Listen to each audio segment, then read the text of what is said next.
امیر المومنین حضرت علی علیہ السلام کے خطبات عالیہ نہج البلاغہ۔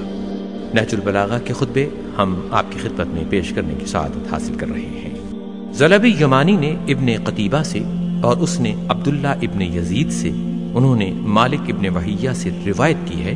کہ انہوں نے کہا کہ ہم امیر المومنین کی خدمت میں حاضر تھے کہ لوگوں کے اختلاف صورت و سیرت کا ذکر چھڑا تو حضرت علی نے ارشاد فرمایا،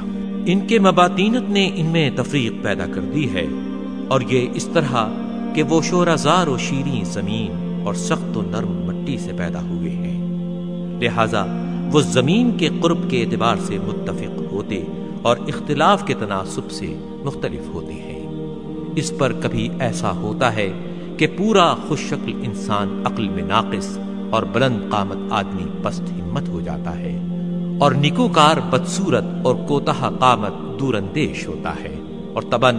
نیک سرشت کسی بری عادت کو پیچھے لگا لیتا ہے، اور پریشان دل والا پراگاندہ عقل اور چلتی ہوئی زبان والا ہوشمند دل رکھتا ہے۔